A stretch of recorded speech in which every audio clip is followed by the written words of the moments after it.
오늘은 환난에서 구원받은 성도들, 환난에서 구원받은 성도들이라는 제목으로 말씀을 선고합니다. 지금 6장에서 예수님이 인을 하나씩 떼시면서 6번째 인까지 이제 소개가 됐어요. 그리고 이제 갑자기 광경이 바뀌어가지고 구원받은 사람들을 소개하고 있습니다. 왜 그러냐? 6번째 인이 무서운 인이었어요.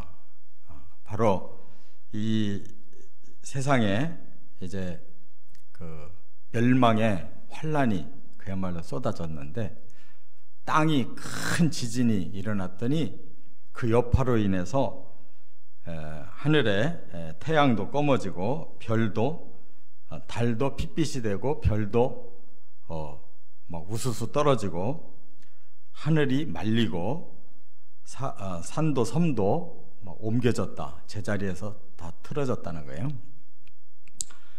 제가 말씀드렸죠. 하나님이 이렇게 형벌을 내리시려면 그 이상도 얼마든지 하실 수가 있고, 사람이 만들어 놓은 핵탄두만 터져도 이렇게 된다라고 말씀했어요. 이 핵폭발이 일어나면 이 두 가지 현상이 반복돼요. 핵 분열이 일어나고 반대로 또 핵융합이 일어나요. 핵 분열은 이게 확산되고 막 응축되고 확산되고 응축되고 이것이 막 반복되다 보면 이 지구상의 물질은 다 이렇게 바뀝니다. 태양 자체가 없어졌다는 뜻이 아니고 바로 지구에 이런 큰 재앙이 일어나니까 뭐 하늘도 안 보이고 그 강한 햇볕도 바로 검게 보이고, 그래서 이 우주가 없어졌다는 뜻이 아니고 이 지구가 절단났다는 뜻이에요. 90년에 그 중동 전쟁, 이라크 전쟁이 일어났을 때도 그 미사일을 쏘니까 그 땅이 석유가 많이 나오는 곳이어서 유전이 두들겨 맞으니까 그게 불타가지고 대낮인데 하늘이 깜깜했었잖아요. 그러니까 뭐 그건 일부 극소수의 부분이었고, 이거는 전체적인 사건이기 때문에, 그래서 땅에 그래도 힘 있는 자들이 남아 있다가 왕족들도 뭐 장군들도, 세상에서 그래도 힘이 있는 사람들이 끝까지 남아 있던 사람들조차도 두 손 들었잖아요. 도저히 무섭고 괴로워서 못 견디겠다, 차라리 그냥 나를 덮쳐서 빨리 죽여줬으면 좋겠다, 그런 말을 했다고 그랬어요. 그리고 마지막 절이 중요해요. 이 큰 환난에서 누가 능히 설 수가 있겠냐. 이것은 이제 인간의 그 의지가 꺾어진 거예요. 바로 여기에 희망이 남아 있는 겁니다. 나를 빨리 죽여달라 그러는 거는 그는 이제 스스로 포기한 거고, 이 큰 진노에서 누가 능히 설 수 있겠느냐 하고 자기를 낮추는 자에게 구원이 오는 겁니다. 그래서 오늘 바로 그 구원이 이루어졌다라는 것을 소개하고 있어요. 근데 이 구원은 평상시에 평안할 때 받았더라면 좋았을 구원인데, 그들이 마지막 그 하나님의 큰 진노의 환난을 당하고서야 그때 이제 죽기 전에 깨달은 거예요. 그래서 회개하고, 그리고 마지막 구원에 들어간 사람들을 여기서 소개하는 겁니다. 그렇기 때문에 하나님께서 바로 조치를 취해요. 그들이 회개하는 부르짖음을 보신 거죠. 그래서 더 이 땅과 바다와 모든 나무들을 해칠 권세를 가진 4명의 천사들에게 중지시켜요. 그리고 이제 다른 천사에게 명령을 내리셔요. 빨리 인을 칠 사람들을 찾아라. 그러니까 그들이 그냥 목숨이 끊어져 버리면 안 되니까 그 회개를 충분히 할 수 있는 기회를 주시는 거예요. 그래서 잠시 그 환난을 그들에게서 중지시켰다는 거예요. 그리고 하나님이 천사들을 보내서 인을 쳤다고 그랬어요. 그들의 머리에 표를 했다는 거예요. 근데 이 사건이 이미 구약에 예표가 있어요. 에스겔서 9장에 보면 정말로 예루살렘이 망하는 걸 보고 진짜 슬프게 울며 회개하는 자들이 에스겔서 9장에 나와요. 그들에게는 표를 주리라 하나님이 말씀하셨어요. 그러니까 그 예루살렘의 그 바벨론에 의해서 막 멸망당하는 상황 생생하게 보고 거기서 통해 자복하는 자들에게 그래도 그들을 살려주겠다라고 하나님 표를 주는 내용이 나오거든요. 그것이 예표라면 이거는 사실이에요. 실상이에요. 그래서 이럴 때가 온다는 겁니다. 여기 인이라는 말은 스프락이다라고 그러는데 도장 찍는다는 거예요. 하나님이 보증한다는 거예요. 이 사람들은 내가 반드시 구원한다. 그러면 그 구원이 뭐겠어요? 목숨이 다시 살아나는 겁니까? 아니에요. 그들은 죽지만 그 영혼이 구원받는 걸 말하는 거예요. 사람들은 산다 그러면 꼭 목숨이 기준이에요. 천만에. 목숨은 10번 100번 죽어도 괜찮은데 그 영혼이 하나님 앞에 회개해서 구원받느냐가 중요한 거라고. 여기서도 마지막으로 그 진노 속에서 어떻게 하면 살아날까? 목숨을 구걸하는 게 아니에요. 진정으로 하나님을 인정하고 하나님 앞에 그 죄에 대해서 통회하는 것, 그리고 하나님께 영혼을 맡기는 것, 그것을 여기서 지금 깨닫게 하시는 거예요. 그래서 구원받은 사람들이 누구냐, 어떻게 구원받았냐, 이거를 지금 여기 설명해서, 첫째 1절부터 8절까지는 이스라엘 14만 4천 명을 먼저 소개하고 있어요. 이들은 이스라엘 각 지파 중에서 인침받은 자들이다 그러면서 12지파를 소개하고 각 지파마다 12,000명씩이었다 그랬어요. 12,000명씩 12를 곱해보니까 14만 4천이 나오는 거예요. 그래서 이것이 꼭 그 사실적인 수냐 아니면 상징 수냐, 이거는 하나님 안 가르쳐줘서 몰라요. 그런데 구원받은 사람들이 이렇게 딱 지파마다 12,000명씩 딱딱 떨어진다는 거는 우리 사람들이 생각해 볼 때는 그렇게 느껴지지 않잖아요. 구원받은 사람 합하면 뭐 몇십, 몇만, 몇천, 몇백, 몇십 명 이렇게가 훨씬 와닿잖아요. 그런데 여기에서 각 지파마다 12,000명씩이라고 하는 것은 하나님이 언약하신 자를 반드시 구원하겠다라는 언약의 준수를 보여주는 것이다, 그 말이에요. 왜냐하면 창세기 12장부터 언약이 시작되잖아요. 선민에게, 아브라함에게 언약하시고 이삭에게 언약하시고, 그 다음에 그 아들 야곱에게 언약하셨어요. 그 언약이 이제 통째로 내려가요, 그 자손들에게. 그게 바로 12자손이 12지파가 된 거예요. 그러니까 아브라함에게 약속하시고 이삭에게 약속하시고 야곱에게 약속하셨던 것이 12명의 자손들에게 내려갔으니까 모든 이스라엘 사람들이 그 언약이 다 있는 거예요.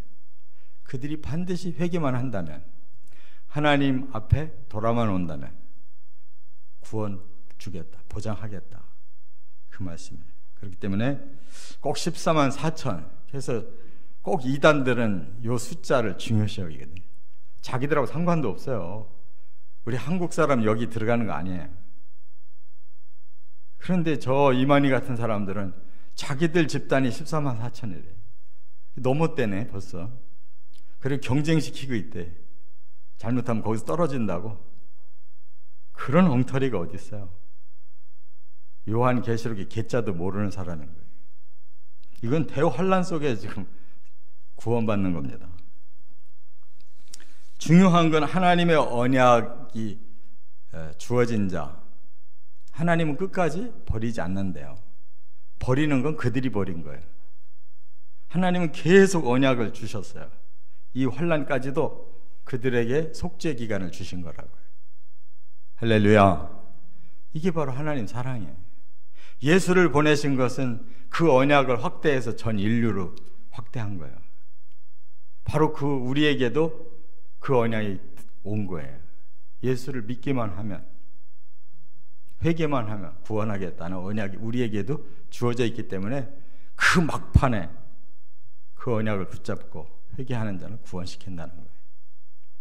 그래서 지금 언약을 두 가지로 말씀한 것입니다. 바로 이스라엘에 대한. 그런데 참 이상한 것이 여기 12지파의 이름이 쭉 나오는데 이상하게도 단지파가 없어요. 그 대신 요셉의 큰아들 므낫세가 더 들어가 있어요. 그러니까 12아들 중에는 이 단까지 합해서 요셉까지 해서 12명 낳잖아요. 근데 그 다음에 모세 시대에 바로 하나님이 구체적으로 언약 주셨죠. 요셉은 2배로. 그래서 그 아들 에브라임과 므낫세로 나눠주시고 요셉의 이름은 빠졌거든요. 12지파에. 근데 여긴 지금 섞였어요. 요셉도 들어가고 요셉의 큰아들 므낫세도 들어갔어요. 그런데 또 12아들 중에 하나였던 단은 빠져버렸다. 이게 실수일까요? 하나님은 절대 그런 거 아니에요. 이유가 있는 거지. 단에 대해서 창세기 49장에 야곱이 이런 예언을 했어요. 창세기 49장 17절에 단은 길의 뱀이요 첩경의 독사다. 말굽을 물어 탄 자를 떨어지게 할 자다. 예언치고는 아주 기분 나쁜 예언이에요. 왜 뱀과 독사의 얘기를 하고 말굽을 물어서 말탄 자를 떨어뜨린다는 아주 나쁜 예언을 했거든요. 근데 역사로 보니까 단지파가 그런 짓을 했어요. 처음에 블레셋 그쪽 가까이에 거기가 아주 해변 가까이에 살기 좋은 곳이어서 또 문명이 일찍이 세워진 곳이어서 아주 편하니까 그쪽을 차지했는데 블레셋에게 밀려가지고 그 지파를 못 지켰어요. 그 중에 유명한 사람이 바로 삼손이잖아요. 나중에 지리멸렬해가지고 안 되겠으니까 저 북쪽으로 올라갔어요. 그쪽은 또 이 헬몬산 밑에 물이 철철 내려오는 곳이에요. 근데 약어가지고 좋은 곳은 잘 알고 거기를 용감하게 쳐들어가서 뺏었어요. 그런데 문제는 뭐냐면 북이스라엘이 세워질 때 주동적인 장소가 거기에. 거기에서 우상의 제단을 세웠어요. 남쪽으로 또 한 군데 하고. 그래서 북이스라엘의 우상 숭배의 본거지가 돼버렸어요. 단이. 그래서 나중에 아예 단지파가 없어져 버렸어요.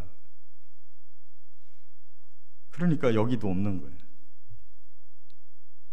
요셉은 얼마나 훌륭했는지 자기의 두 아들이 자기 반열에 올라왔어요. 근데 특별히 그 작은 아들 에브라임이 굉장히 귀하게 쓰임받았어요. 거기서 여호수아도 나오고 북이스라엘의 초대왕 여로보암도 거기서 나왔는데 또 가장 못된 짓 한 게 에브라임 지파예요. 그러니까 그냥 그 복은 요셉이 받고 장자 므낫세를 그 복을 이어주신 것 같아요. 다는 모르겠지만 그런 말씀을 보면 짐작이 가요. 중요한 거는 언약 백성에게는 결코 하나님 언약을 거두지 않는다. 사람이 먼저 거두기 때문에 못 받는 것이다. 예수의 복음 언약은 우리에게 다 주어졌다. 우리만이 아니라 아직 안 믿는 사람들에게 다 주어져 있어요. 그 언약을 절대 거두지 않으신다는 거예요. 이 마지막 환난 순간까지도 꼭 깨닫고 복음 전하시기 바랍니다. 두 번째, 9절부터 12절까지는 셀 수 없는 이방인을 말씀하고 있어요. 각 나라와 족속과 백성과 방언에서 아무도 능히 셀 수 없는 큰 무리가 그때 회개하고 구원받았다는 거예요. 여기서는 14만 4천이라고 인맞은 자의 숫자를 헤아릴 수가 없는 거예요. 왜냐하면 셀 수가 없어서. 그렇다고 이들을 인을 안 쳤느냐? 안 쳤다는 뜻이 아니에요. 그들이 다 하나님 앞에 회개하고 구원받았다는 말은 인을 쳤다는 얘기인데, 이스라엘은 그렇게 소수여서 인을 쳤다고 표현을 하셨는데 이들은 셀 수가 없었대요. 근데 큰 무리가 다 구원받았다. 그러나 천사는 분명히 인을 쳤겠죠. 그런데 그 구원받은 자들이, 이스라엘은 아무 소리 없고 명단만 발표했는데 이방인들, 그중에 우리 한국 사람도 여기 들어가 있을 거예요. 그들이 하나님 앞에 엎드려서 경배를 하면서 큰 소리로 그들이 외치면서 고백한 말이 뭐예요? 구원이 하나님과 어린 양께 있도다 그랬어요. 그러니까 우리의 구원은 우리의 공로가 전혀 없다는 거예요. 지은 건 죄밖에 없고 망할 짓만 했기 때문에 당연히 망할 수밖에 없는데, 마지막에 그 구원을 주신 하나님, 그 구원을 주신 그 어린 양 예수님을 붙잡는다는 거예요. 거기에 구원이 있다고. 이렇게 고백하니까 구원 받는 거예요. 그랬더니 모든 천사가 뒤따라서 경배를 하면서 외치기를 아멘, 찬송과 영광과 지혜와 감사와 존귀와 권능과 힘이, 이 7가지가 우리 하나님께 영원토록 계실 것입니다 라고 외쳤어요. 천사는 당연히 하나님을 위해서 있는 자니까 그 하나님의 그 놀라우신 7가지 기능을 다 밝히면서 그것이 영원토록 계실 거라고 이렇게 고백하잖아요. 그러니까 우리가 이 환난 속에서 구원받는다는 게 얼마나 드라마틱하냐면, 여기에라도 속해야 돼요. 여기에라도 꼭 깨달으시 바랍니다. 우리 영혼을 우리가 포기하면은 끝장나는 거예요. 이런 환난은 잠깐이지만 형벌, 지옥은 영원한 거예요. 그러니까 교만한 사람들은 나 차라리 지옥을 가더라도 누구는 만나고 싶지 않다. 나 천국 가서 아무개 만나려면 차라리 지옥 가겠다. 그 주둥이를 닥쳐야 돼.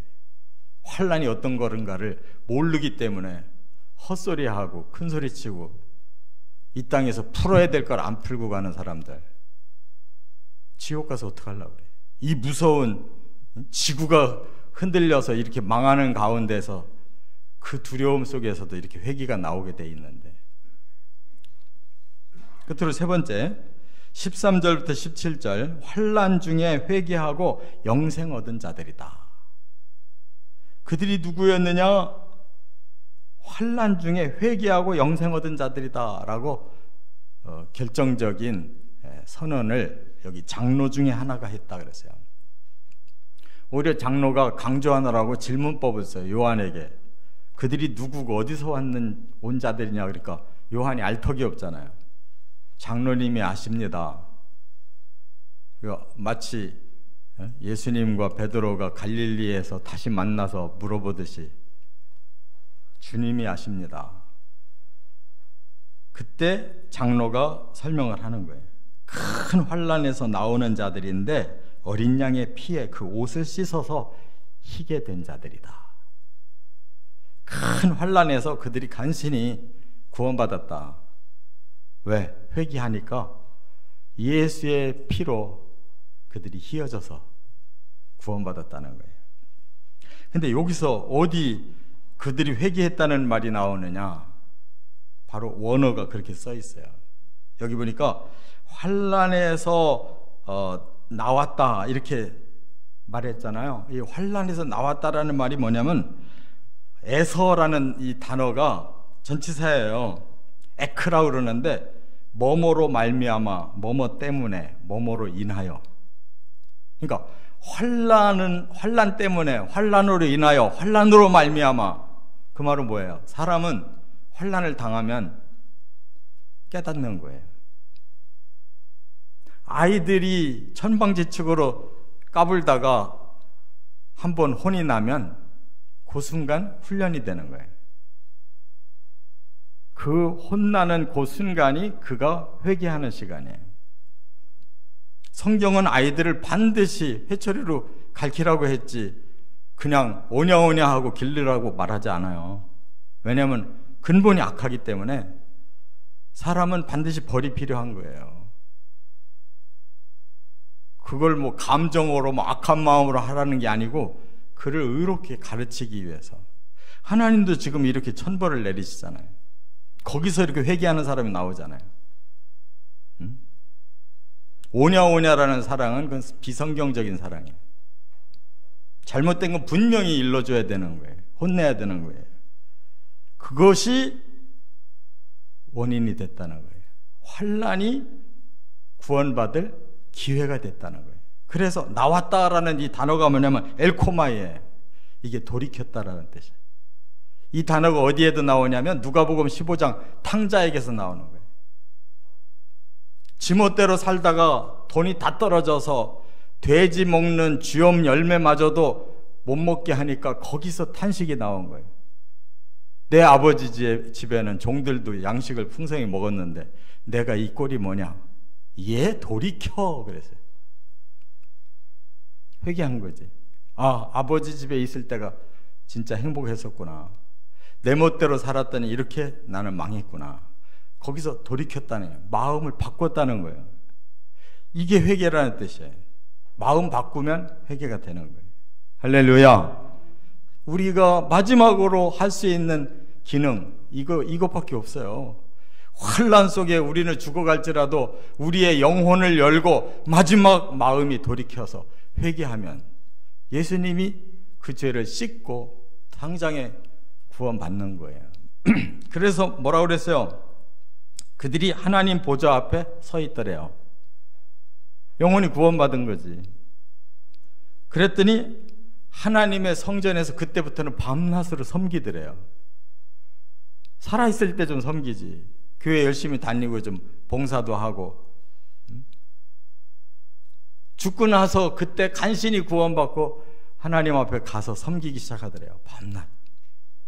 그랬더니 하나님이 그들 위에 장막을 쳐주셨다. 그게 뭐예요? 그들에게 이제 안전하게 보호를 해주셨다는 뜻이에요. 더 이상 환난이 없는, 이것처럼 행복한 일이 없는데 라고 순간순간마다 느끼는. 그래서 다시는 줄이지 아니하고 목마르지 아니하고. 우리가 지금 줄이는 것 때문에 목마르는 것 때문에 지금 힘듭니까? 환난을 당하니까 이제 안 거예요. 목마른 게 어떤 것이고 줄인 게 어떤 것이고 해와 뜨거운 기운에 상하지 않는 것이 어떤 행복인가를 알았단 말이에요. 그래서 그리스도 어린 양이신 목자가 생명의 샘으로 인도해서 그의 눈물을 씻겨줬다. 이게 지금 계시록 22장 말씀이잖아요. 제가 맨날 장례 때마다 하는 말씀이 이거잖아요. 그에게서 애통도 눈물도 다 씻겨져서 마지막 천국의 영원한 삶을 주셨다는 거잖아요. 이게 구원인 거예요. 이 땅에서 다시 살아났다고 그 사람이 별로 달라집니까? 우리가 무슨 영화를 더 누려요, 이 땅에서. 근데 사람들은 다시 뭐 병이 나서서 다시 살아나서 뭐 조금 누리는 거, 그걸 행복으로 여기고, 천국의 이 안식은 행복으로 생각을 안 해. 끝까지 안 가고 싶어가지고 발버둥만 치지. 그러다가 이런 환난 당하면 뭐 하냐고. 좀 내려놔야 돼요. 주님이 언제 부르시든지 나는 가겠다. 이걸 못 내려놔가지고 그냥 야단들을 치고 살으니까 너무 천박하잖아요. 이 하나를 내려놓으면 훨씬 자유해진단 말이에요. 그렇게 되면 돈 때문에, 다른 정욕 때문에, 다른 욕심 때문에 천하게 살지 않게 되잖아요. 이런 환난을 우리가 생각한다면 미리 우리의 마음을 돌이킬 수가 있잖아요. 이 은혜가 있기를 주의 이름으로 축원합니다.